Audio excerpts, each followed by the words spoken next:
اگر ہم اس کتاب کو دیکھیں تو اس میں کیا ہے، بہت سارے سبجیکٹس جو ہمیں معلوم ہے اور نہیں بھی معلوم ہے ان کے بارے میں. اس میں فزکس بھی ہے، اس میں بایولوجی بھی ہے، اس میں باٹنی بھی ہے، اس میں کیمسٹری بھی ہے، اس میں معاشرے کی اصلاح کے احکامات بھی ہیں. بہت سے مختلف علوم ہیں جو ہم ابھی بھی نہیں جانتے ہیں، جو آج سے 1500 سال پہلے بتا دیے گئے ہیں. جیسے اس میں بہت ساری ایسی باتیں بتائی ہیں جو اب سائنس جو ہے اس کو پروف کر رہی ہے. اب سائنس جو ہے اتنا ترقی کر چکی ہے اور اتنا اس کا عروج پر ہے، تو اب یہ چیزیں پروو ہو رہی ہیں.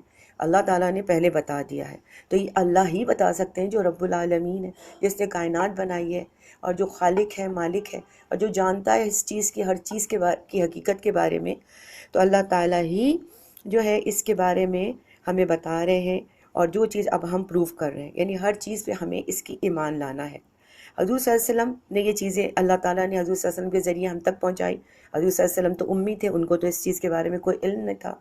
تو ہمیں کسی شک اور شبے کے بغیر اس کی ایک ایک آیت پر ایمان لانا ہے. ایمان لائیں گے. اب ایمان ہمیں کیسے لانا ہے؟ اب ہم دیکھتے ہیں کہ یہ ہم کس طرح کا ایمان اس پہ لائیں کہ ہمیں ہدایت ملے. اس کتاب کو پڑھ کر ہمیں کیسے ہدایت ملے گی، آئے ہم یہ دیکھتے ہیں. اب آگے ہدایت کے لیے کن لوگوں کو ہدایت ملے گی؟ ہدی للمتقین. ہدایت کن کے لیے ہے؟ متقین لوگوں کے لیے. ہدی للمتقین، ہدایت کن کے لیے ہے؟ ہدایت متقین لوگوں کے لیے ہے. اب ہم پڑھتے ہیں اس آیت ہدی للمتقین کہ کس طرح ہمیں ہدایت ملے گی. یہ کس لیے آیا ہے قرآن؟ ہدایت کے لیے، متقین کی ہدایت کے لیے آیا. دوسری جگہ یہ فرمایا گیا ہے ہدی للناس، یعنی لوگوں کی بھی ہدایت کے لیے آیا ہے. تو یہ صرف متقین کی ہدایت کے لیے نہیں بلکہ لوگوں کی ہدایت کے لیے بھی آیا ہے، اور ہمیں اس کو لوگوں کی طرف لے جانا ہے، جو کہ بہت ضروری ہے. اب ہم دیکھتے ہیں کہ کس طرح ہم فائدہ اٹھا سکتے ہیں. وہی لوگ اس سے فائدہ اٹھائیں گے جس کے اندر تقویٰ ہے. تقویٰ کیا ہوتا ہے؟ اپنے آپ کو بچانا گناہوں سے، بچ کے زندگی گزارنا. ٹھیک ہے نا؟ یعنی اپنے آپ کو بچانا دنیا میں گناہوں سے، اور آخرت میں کامیاب ہو کر جنت پہ جانا. اور وہی لوگ اس سے فائدہ اٹھائیں گے، اور انہی کو ہدایت ملے گی جو تقویٰ اختیار کریں گے. ہم نے دیکھا ہے کہ بہت سارے لوگ قرآن پڑھتے ہیں لیکن ان پر ان کا اثر نہیں ہوتا. اس کی وجہ کیا ہوتی ہے؟ پڑھتے ہیں، پڑھاتے ہیں، لیکن زندگیوں میں قرآن داخل نہیں ہوتا. تو اس کی کیا وجہ ہے؟ اس کی جو وجہ ہے وہ فرق ہوتا ہے نیت کا. نیت ہوتا ہے کہ آپ کس ارادے سے قرآن کو پڑھ رہے ہیں. قرآن ایک ایسی چیز ہے، اس کو جس ارادے اور جس نیت سے پڑھا جائے گا وہ جو ہے آپ کو وہی ملے گا. ٹھیک ہے نا؟ نیت اور ارادہ کیا ہوتا ہے؟ اندر کی سوچ ہوتی ہے، یعنی انسان کی اندر کی سوچ وہ نیت اور اس کا ارادہ ہوتی ہے. اگر ایک شخص اس کو اس لیے پڑھتا ہے کہ مجھے اس کے مطابق بدلنا ہے، اور تو اللہ تعالیٰ اس کو بدل دیتا ہے، اس کے لیے ہدایت کی راہیں کھول دیتا ہے، اس کے لیے وہ راستے آسان کر دیتا ہے. اور ایک شخص اس لیے پڑھتا ہے کہ مجھے دیکھنا ہے کہ اس کتاب میں کیا ہے، تو اس کو وہ چیزیں مل جاتی ہے. اور ایک شخص اس لیے پڑھتا ہے کہ اب میں اس سے کماؤں اور دنیا کے مسائل حل کروں. تو جس نیت، جس خیال اور جس ارادے سے اس کتاب کے پاس جائیں گے اور پڑھیں گے، ہمیں وہی کچھ حاصل ہوگا. ہر کوئی اپنے اپنے ظرف کے مطابق اس کو لے گا، یعنی جتنا اس کا ظرف ہے، جو وہ چاہتا ہے، جتنی اس کے کیپیبلٹیز ہیں، اس حساب سے اس کو لے گا اور اس سے فائدہ اٹھائے گا. ہم بھی اس سے اتنا ہی فائدہ اٹھائیں گے جتنا ہمیں سیکھنے کا شوق ہوگا، اور جو ہماری نیت ہوگی کہ ہم اس قرآن کے ذریعے کیا حاصل کرنا چاہتے ہیں. اس لیے یہ بے حد ضروری ہے قرآن پاک شروع کرنے سے پہلے ہمیں اپنی نیت کا جائزہ لینا ہے کہ ہم کس نیت سے اس کو سیکھ رہے ہیں. کہ آیا ہم اس کو ہدایت پانے کے لیے پڑھ رہے ہیں، اور یہ جاننے کے لیے اللہ تعالیٰ ہم سے کیا چاہتا ہے. اللہ سبحانہ تعالیٰ نے ہم سب کو اتنی پیاری سی دنیا عطا فرمائی ہے، بن مانگے ہمیں نعمتیں دی ہیں، اتنی رنگین دنیا میں بھیج دیا ہے. تو اب اللہ تعالیٰ بھی ہم سے کیا چاہتے ہیں یہ ہمیں کون بتائے گا؟ یہ ہمیں قرآن کے سوا کوئی نہیں بتا سکتا.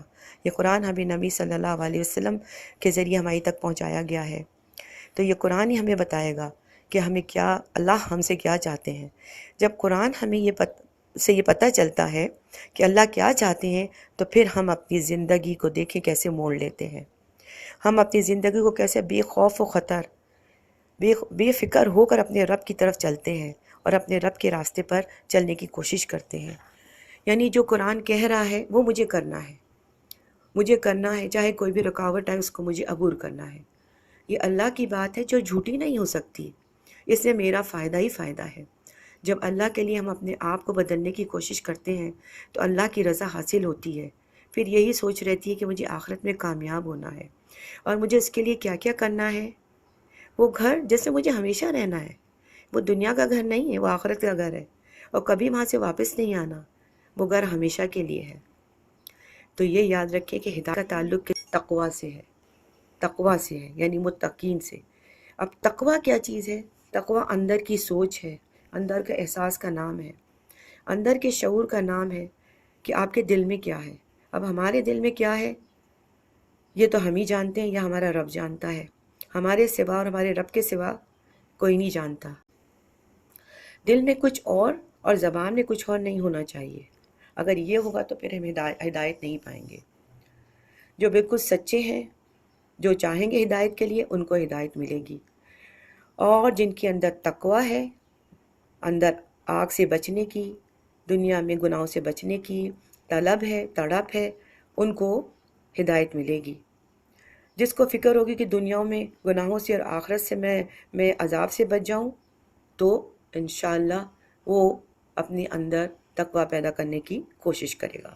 اب ہم دیکھیں گے وہ کون لوگ ہیں جن کو تقوی ملتا ہے، جن کو تقوی کے لیے کیا کیا چیزیں ضروری ہے. اب اگلی آیت ہے آیت نمبر 3. الذین یؤمنون بالغیب ویقیمون الصلاة ومما رزقناہم ینفقون. ہم نے بات کی تھی کہ کن لوگوں کو ہدایت ملے گی؟ متقین کو. اب متقین کون ہیں؟ کون لوگ متقین ہیں وہ یہاں بتایا جا رہا ہے. کیا کہ الذین یؤمنون بالغیب یعنی جو لوگ غیب پر ایمان رکھتے ہیں، ویقیمون الصلاۃ وہ نماز قائم رکھتے ہیں، ومما رزقناہم ینفقون اور ہمارے دیے ہوئے مال یعنی رزق میں سے خرچ کرتے ہیں. تو الذین یؤمنون بالغیب جو غیب پر ایمان لاتے ہیں. اب غیب پر ایمان لانا کا تعلق کس چیز سے ہے؟ غیب پر ایمان لانے کا تعلق کس چیز سے ہے؟ دل سے. دل سے ہی ہم غیب پر ایمان لاتے ہیں. وہ چیزیں جو ہماری غیب کیا ہے؟ وہ چیزیں جو ہماری آنکھوں ہمارے سینس سے اوجھل ہیں، ہم ان کو نہیں دیکھ سکتے. ان چیزوں کے بارے میں انسان کے پاس جاننے کا کوئی ذریعہ نہیں ہے، صرف وحی الہی کے ذریعے پتہ چلتا ہے کہ یہ کیا چیزیں ہیں. ان میں سے بہت سی چیزیں ہماری نظروں سے اوجھل ہیں، وہ غیب ہے، وہ صرف غیب ہے. بلکہ ہم اس وقت جو مراد الغیب جن کا ذکر صرف وحی الہی کے ذریعے ہمیں ملتا ہے. الغیب سے مراد ہے اللہ کے فرشتے، رسول، تقدیر، جنت، دوزخ، قیامت، مرصدات وغیرہ. یعنی جو ایمان مفصل ہے وہ الغیب ہے. اس پر ایمان لانا ہی تو ہمیں مومن کہلاتا ہے. یعنی یہ ہے ایمان بالغیب. ایسی چیزیں جو ہم نے دیکھی نہیں، جو ہم اپنے حواس سے اور اپنے سینسز سے اس کا سوچ بھی نہیں سکتے، اس کا ادراک بھی نہیں کر سکتے. اب ہم دیکھتے ہیں متقی لوگ کون ہیں. وہ جو ایمان والے ہوتے ہیں، وہ جو ایمان والے ہوتے ہیں جن چیزوں پہ ایمان لانے کو کہا گیا ہے، چاہے وہ نظر آئیں یا نہ آئیں، ان پر ایمان لانا ضروری ہے. ان تمام چیزوں پر اگر ہم ایمان لائیں گے تو ہی. اگر ہم کسی ایک چیز کو بھی چھوڑ دیتے ہیں کہ میں فرشتوں پہ میں نہیں ایمان لاتا، میں کتابوں پہ نہیں لاتا، میں رسول پہ نہیں لاتا، تو آپ کو ہدایت نہیں ملے گی. متقی ہونے کے لیے ایمان بالغیب ضروری ہے. ٹھیک ہے؟ تو اور ہدایت کے لیے ضروری ہے کہ ہم بغیب پر ایمان لائیں. دوسری شرط کیا ہے ایمان بالغیب کے بعد؟ یہ شرط نمبر 1 ہے ایمان بالغیب. اور ان سب پر ہمارا ایمان لانا جو ہے وہ بہت ضروری ہے. اور اس کے بعد جو ہے ہم قرآن پڑھیں گے، ہمیں نالج ضرور ملے گی، لیکن ہدایت نہیں ملے گی اگر ہم کوئی ایک چیز بھی مس کر دیں گے. اب اس کے بعد دوسری شرط کیا ہے؟ آگے دوسری شرط فوراً بتا دی گئی. کیا وَيُقِيمُونَ الصَّلَاةَ، یعنی ایمان جو ہے وہ ثبوت مانگتا ہے، ایمان جو ہے وہ ثبوت مانگتا ہے۔ اب ہم کس طرح ثبوت دیں گے؟ ہر چیز ثبوت مانگتی ہے، تو ایمان تو دل کی کیفیت کا حال ہے۔ اب دل کی کیفیت تو اللہ جانتے ہیں، یہ آپ جانتے ہیں، مگر اب اس کا ثبوت عمل سے ہوگا۔ عمل کے لیے پہلا مطالبہ کیا ہے کہ نماز قائم کرنا، نماز قائم کرنا ہے، نماز پڑھنا نہیں ہے۔ قائم کرنے کا مطلب ہے اس کو پڑھنے کا ایسا حکم جیسے اس کو، اور ایسی نماز پڑھی جائے جیسے اس کے پڑھنے کا طریقہ ہے، یعنی درست طریقے سے نماز پڑھی جائے۔ نماز کو ترجیح دینا، ہر چیز پر فوقیت دینا، یعنی اس کو ٹاپ پرائیورٹی سمجھنا، ٹھیک ہے نا؟ تو ہی ہم اپنے ایمان کا اظہار کر سکتے ہیں، تو ہی یہ ہمارا، یعنی یہ کسوٹی ہے، ایمان کی کسوٹی ایک تو نماز ہے، ٹھیک ہے؟ اب دوسری چیز بتایا کہ وَيُقِيمُونَ الصَّلَاةَ وَمِمَّا رَزَقْنَاهُمْ يُنْفِقُونَ، وَمِمَّا رَزَقْنَاهُمْ يُنْفِقُونَ، یعنی جو بھی ان کے پاس ہے وہ اس میں سے خرچ کرتے ہیں، ٹھیک ہے؟ اب مما رزقناکم، رزقنا یعنی مال، انسان کے بعد دو ہی چیزیں، مال اور جان، ٹھیک ہے نا؟ مال اور جان، تو پہلے مال ہے، تو ویسے تو انسان کی جان زیادہ عزیز ہے، لیکن پہلے ہم مال کے بارے میں بھی بات کر لیتے ہیں۔ نماز میں کا جو حکم ہے اس کے بعد ہے مال کا حکم۔ اب مال سے کیا پتہ چلتا ہے؟ نماز سے تو جسم کی اطاعت کا پتہ چلتا ہے نا، کہ نماز جو ہے جسم کی اطاعت کر رہے ہیں، ہم اطاعت کر رہے ہیں تو ہمارا جسم اس پر عمل کر رہا ہے۔ پھر مال کے خرچ کرنا بھی، جو چیزیں ہمیں ملی ہیں، جو ہماری پوزیشن ہے، اس میں سے دوسروں کا حصہ نکالنا، دوسروں کو دینا، کیونکہ انسان کو اپنا مال بہت پیارا ہوتا ہے، اس کا بھی تعلق دل سے ہے، ٹھیک ہے نا؟ تو ہمیں قرآن جو ہے، جب تک ہمارے دل کی اصلاح نہیں ہوگی نا، تب تک ہمیں تقویٰ نہیں پیدا ہوگا۔ اس لیے ہمیں پہلے شروع ہی کی آیتوں میں ہمیں بتایا جا رہا ہے کہ اندر کی اصلاح کرو، پہلے اندر کی اصلاح کرو۔ اصلاح کا نام ہی تو تقویٰ ہے۔ ایمان کے بیج کو مضبوط ہونے کے لیے مٹی کو نرم کرنا ضروری ہے، سخت دل میں ایمان نہیں گزرے گا، اس لیے اپنے ایمان کو کرنے کے لیے دل کو نرم کرنا پڑے گا۔ تو یہ نرم دل کو نرم کرنا ہے، مال کو کی جو محبت میں ہم گرفتار ہیں اس کو کم کرنے کے انفاق، یعنی اس کو دو گے تو دل نرم ہوگا نا۔ تو اللہ تعالیٰ نے جو بھی چیزیں ہمیں عطا کی ہیں وہ سب ہمیں عزیز ہیں، اور رزق عربی میں جو ہے اس بہت بڑی ٹرم ہے، صرف مال اور دولت نہیں ہوتی ہے رزق، بلکہ جو بھی نعمتیں اللہ تعالیٰ نے ہم سب کو دی ہیں وہ سب رزق ہے، اور اس کا تعلق بھی دل سے ہے۔ دل میں بخل آتا ہے نا کہ نہیں دیں، تو بخل اگر جو انسان بخیل نہیں ہوگا اور جس کا دل بڑا ہوگا تو وہی دے سکتا ہے نا۔ جس کا دل بڑا ہوتا ہے اس کے دل میں انسان کی محبت اور تڑپ ہوتی ہے۔ پھر ہم کسی کو مصیبت میں نہیں دیکھ سکتے، ہم کسی کو راستے سے بھٹکا ہوا نہیں دے سکتے، ہم اس کی اصلاح کی کوشش کرتے ہیں، سوچتے ہیں کہ ہم کس طرح اس کی اصلاح کر سکیں۔ ہم بے حس نہیں ہو سکتے، ہم چین سے نہیں بیٹھ سکتے۔ اب ہماری عادت شیئرنگ کی ہو جاتی ہے، جو کوئی چیز ہمارے پاس ہوگی ہم چاہیں گے ہم دوسرے کو دیں، ہے نا؟ پھر ہم دینے والے بن جاتے ہیں، ہم دینے والے لوگ بن جاتے ہیں، اور جو دینے والے لوگ ہوتے ہیں وہی اس کتاب سے فائدہ اٹھائیں گے، اور وہی لوگ متقی ہیں۔ سمجھ گئے؟ وہی لوگ متقی ہیں، اور جو متقی لوگ ہیں وہی اس سے فائدہ اٹھائیں گے قرآن سے، اور وہی انسانیت کے لیے فائدہ مند ہوں گے۔ اب ہم دیکھتے ہیں کہ انسان کے پاس کیا چیزیں ہوتی ہیں۔ انسان کے پاس مال اور جان ہے، یہ دو چیزیں ہیں۔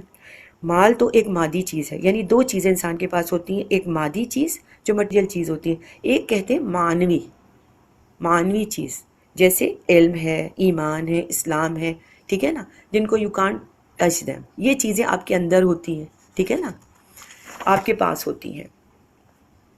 یعنی مال تو روپے پیسے کے ذریعے انفاق ہوا، آپ نے ضرورت مند کی ضرورت پوری کی، لیکن معنوی وہ چیز ہے، وہ نعمت ہے، جیسے کوئی علم ہے آپ کے پاس، کوئی ہنر ہے، کوئی اچھا اخلاق ہے۔ اچھا اخلاق آپ اگر شیئر کریں گے، اس کا انفاق کریں گے تو اچھی بات سے صدقہ کریں گے، ہے نا۔ دین کی کوئی بات آپ کو پتہ چلتی ہے، آپ اس کا انفاق کریں گے تو آپ دین کی وہ بات کسی کو دیں گے کہ بھائی میں بھی جو مجھے ملا ہے وہ میرے آگے کسی کو ملے۔ کسی کا درد سنیں گے تو اس کا درد شیئر کریں گے، دور کرنے کی کوشش کریں گے۔ اپنی پیاری پیاری مسکراہٹ جو ہے وہ بانٹیں گے، اپنی پیاری پیاری مسکراہٹ بانٹنا بھی بڑا صدقہ ہے، یہ تو آپ کو پتہ حدیث ہے۔ یعنی آپ کسی کے لیے کوئی نہ کوئی آسانی کر سکتے ہیں تو وہ بھی آپ کریں گے، تو یہ سب چیزیں انفاق ہے۔ انفاق معنوی انفاق ہے، یعنی اگر آپ کے پاس مال کے ساتھ آپ کے پاس دوسرا معنوی انفاق ہے تو مال کے ساتھ ساتھ آپ کو معنوی انفاق کرنا ہے۔ تو یہ معنوی انفاق جو ہے اور مال، یہ آپ کے دل کو نرم کرتے ہیں، یہ چیزیں نرم کرتے ہیں، اس طرح دنیا اور آپ کی سراؤنڈنگ بہت خوشگوار ہو جاتی ہے۔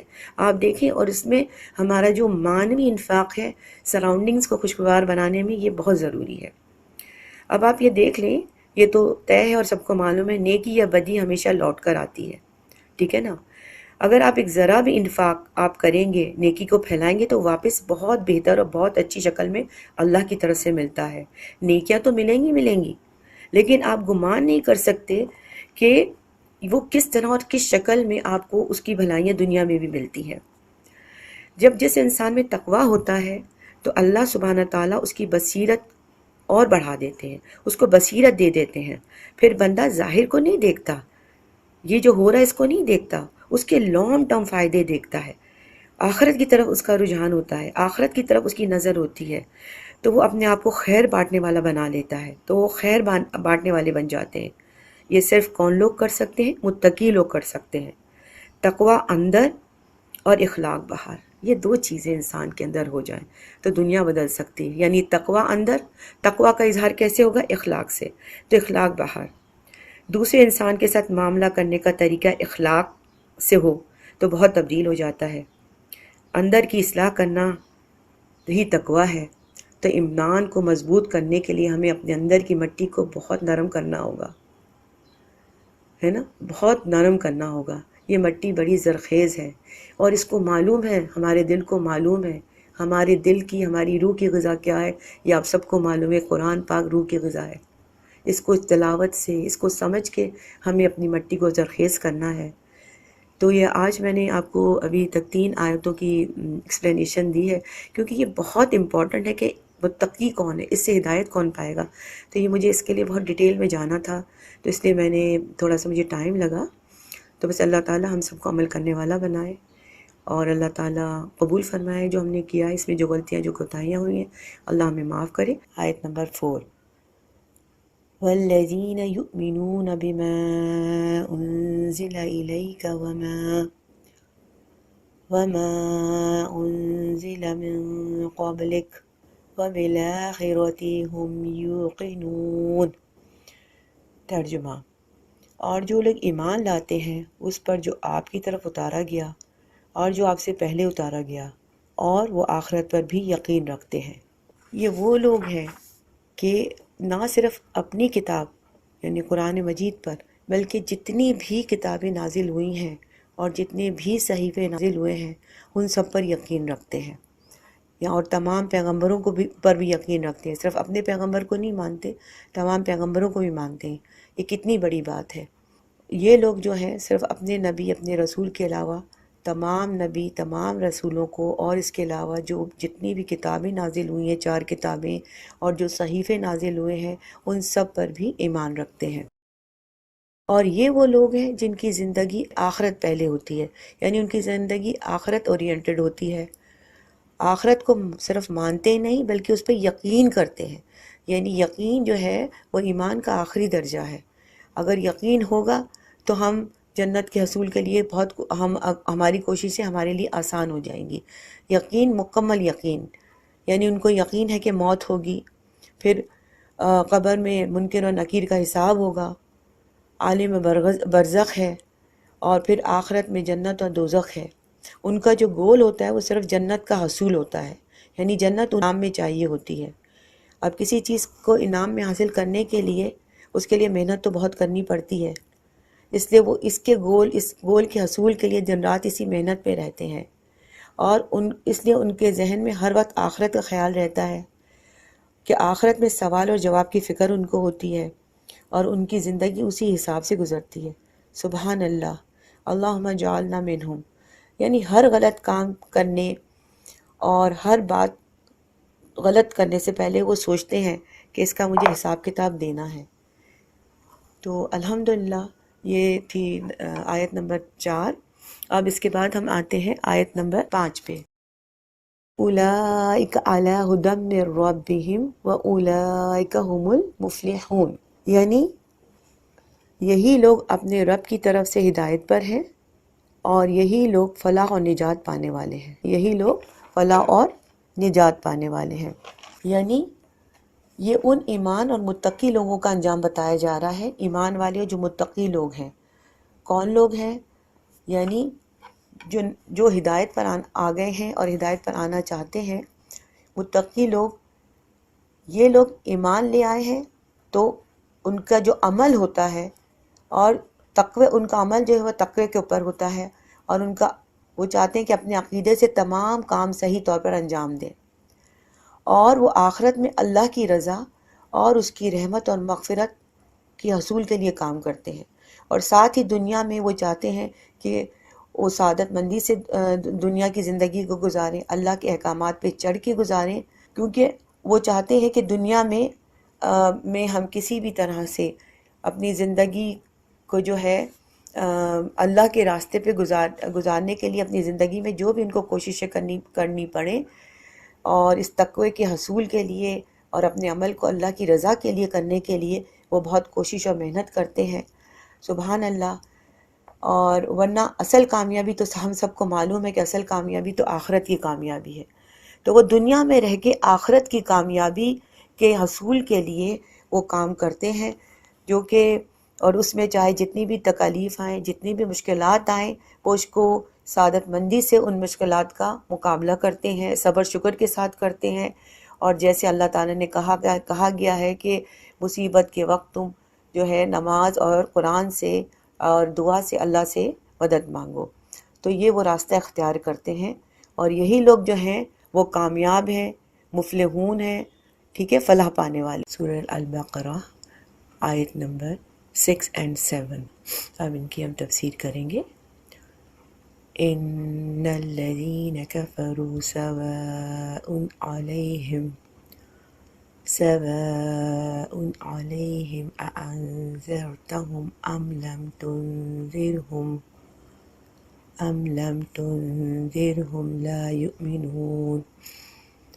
ختم اللہ علی قلوبہم وعلی سمعہم وعلی ابصارہم غشاوہ ولہم عذاب عظیم. اب ہم اس کا ترجمہ پڑھتے ہیں کہ کافروں کو آپ کا ڈرانا یا نہ ڈرانا برابر ہے. یہ لوگ ایمان نہیں لائیں گے. اللہ تعالیٰ نے ان کے دلوں پر، ان کے کانوں پر مہر کر دی ہے، اور ان کی آنکھوں پر پردہ ہے، اور ان کے لیے بڑا عذاب ہے. صدق اللہ العظیم.